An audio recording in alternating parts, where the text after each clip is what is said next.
Hello, beautiful people. I hope you guys have had a delightful weekend. I hope you've been able to spend some time being thankful for so much goodness in our lives, and I hope you had an amazing Thanksgiving.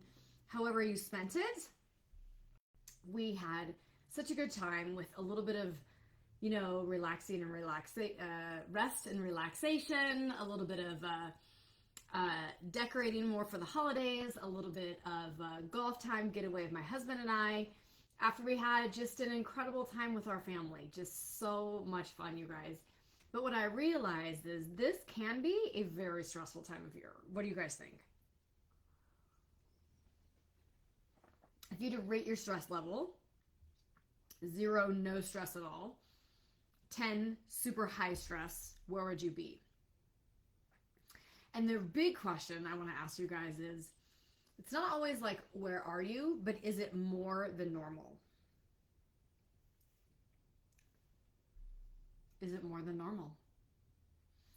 Yeah, that's really interesting because it's like we should be having fun and enjoying and celebrating, but somehow this little bit of hustle bustle kind of ramps things up. Or it's the end of the year, or you're not where you thought you were going to be, or you have so much stuff to wrap up to get ready for your family, for upcoming holidays, or maybe a trip, or a big business end of the year reports, whatever that may be.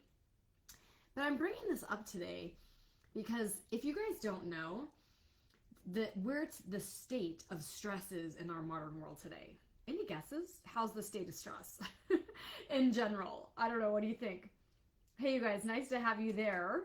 Let me know. Are you more stressed or less stressed than typical? What do you think? Nina, you want to let me know? More stress, less stress? You guys, yeah, mostly more. But this is a fascinating statistic that I want to give you guys, and why we need to pay such close attention to stress today. Because according to the data published in the Journal of the American Medical Association Internal Medicine, 80% of all office visits to the doctor are related to stress. 80%. I mean, when I saw that figure, I wanted to fall over thinking like, are we really not able to control our stress? Do we not have mechanisms to help with stress? Or is the world today such full of stressors we just can't get away from it? And I think it's honestly, you guys, a combination of everything. What do you think? I would love for you to put down and share with me what your number one stress reliever is. Because this is what happens, right? And, before we really get into the physiology of stress, maybe you're like, well, what even is stress? Because you can't see it. It's not tangible. You don't go, when somebody breaks their arm, you're like, oh, you broke your arm. When somebody, has another surgery, it's obvious. If you have something going on with your skin, it's obvious. If you have something going on with stress, it's not so obvious, although it may be showing up. And that's hence why 80% of office visits to the doctor are related to stress. So this is the thing, that your thoughts of when you're stressed, those thoughts affect us at the cellular level. So they impact every single function that the body's doing. How your body's digesting, how your body is supporting its immune system, how your body is fighting off inflammation, how your body, maybe down the future linked to other disease processes. It's all related. So let's give you a quick definition of stress. Are we good with that? We should define stress. Okay, stress is defined as a physical, chemical, or emotional factor that causes bodily or mental tension and may be a factor in disease causation. So it's pretty big. Now, what's so fascinating is we all have stressors every day. Maybe we're stuck in traffic. Maybe our boss yells at us. Maybe, I don't know, we burn some food cooking, whatever. We all have these stressors. And the thing that we need to be so acutely aware of is we need to fill that tank back up. So a little stress happens. Maybe it's a mini pothole in the road that we do to our body, right? That mini little pothole we get taken out of our body. We've got to fill it back up. And the ultimate goal is even to fill it up bigger, so when an event happens again, it's not so stressful. A lot of times, if I use the example of lifting weights, you go, your body has a stressor, you're lifting heavy weights, and we need stressors, and we actually need stress in our life. That is important, as long as it's balanced and you have mechanisms that allow the body to get back into balance. So if we take that weight training example, you go in, you're lifting heavy, you actually create micro tears. So you're creating a stressful event. Your body then says, hey, let's get to work and repair. But in that process, it actually makes your muscle stronger. So if you're filling the pothole up, you're not just making that street flat again, maybe you're filling it a little extra. So the next time you lift something, your body's a little stronger. It's more resilient. It has more reserve. You want that resiliency and that reserve in every single system of the body. Hey, you guys, thanks for joining.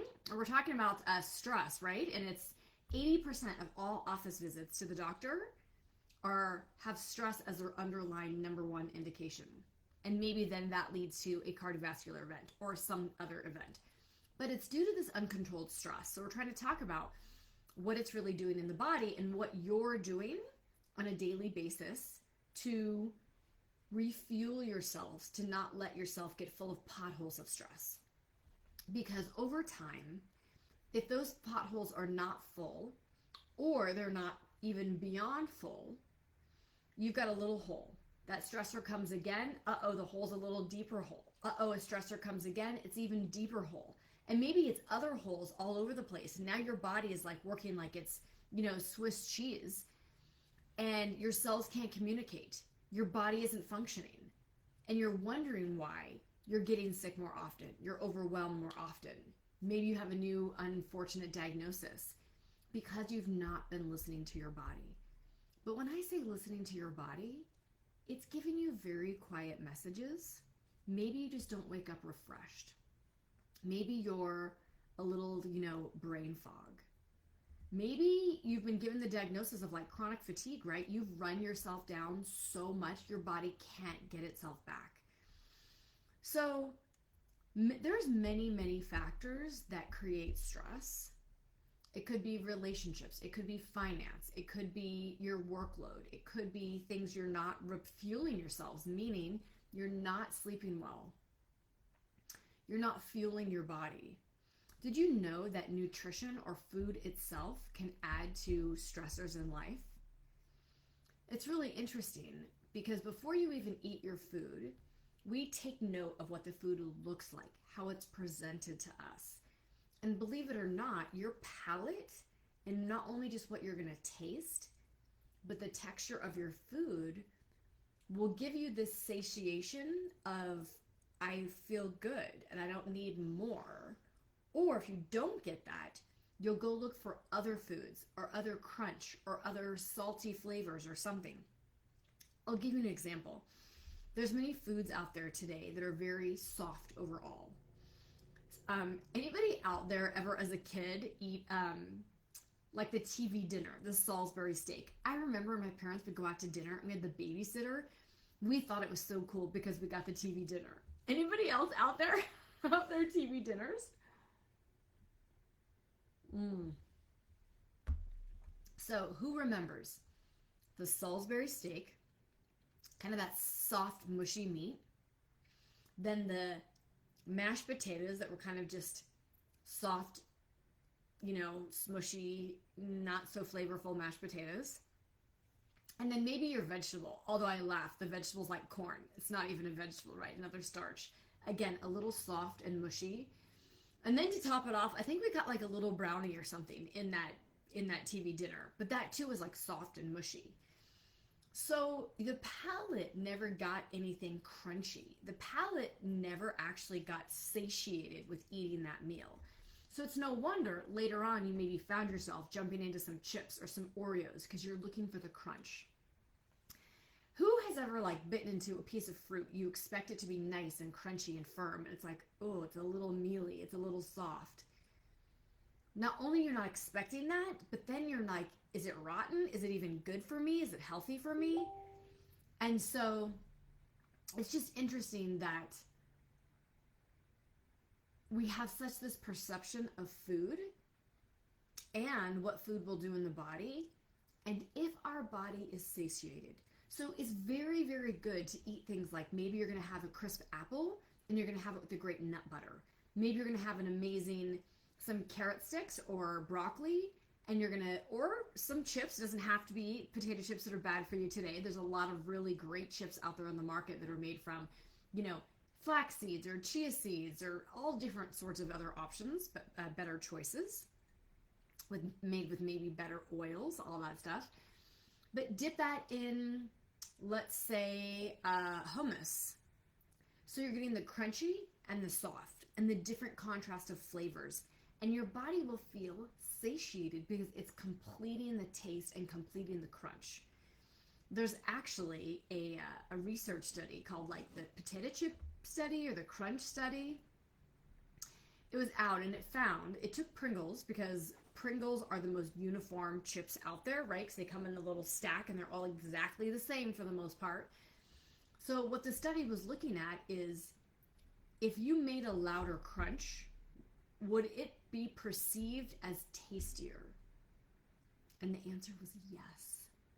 And that they did it is they like microphoned the loudness of how crunchy or how loud the crunch would be of the chip. And the louder it was, the more pleasurable it was in eating it. Is that not crazy? So do they do things, does the food industry do things to change our foods to make them more crunchy, more salty, more sugary?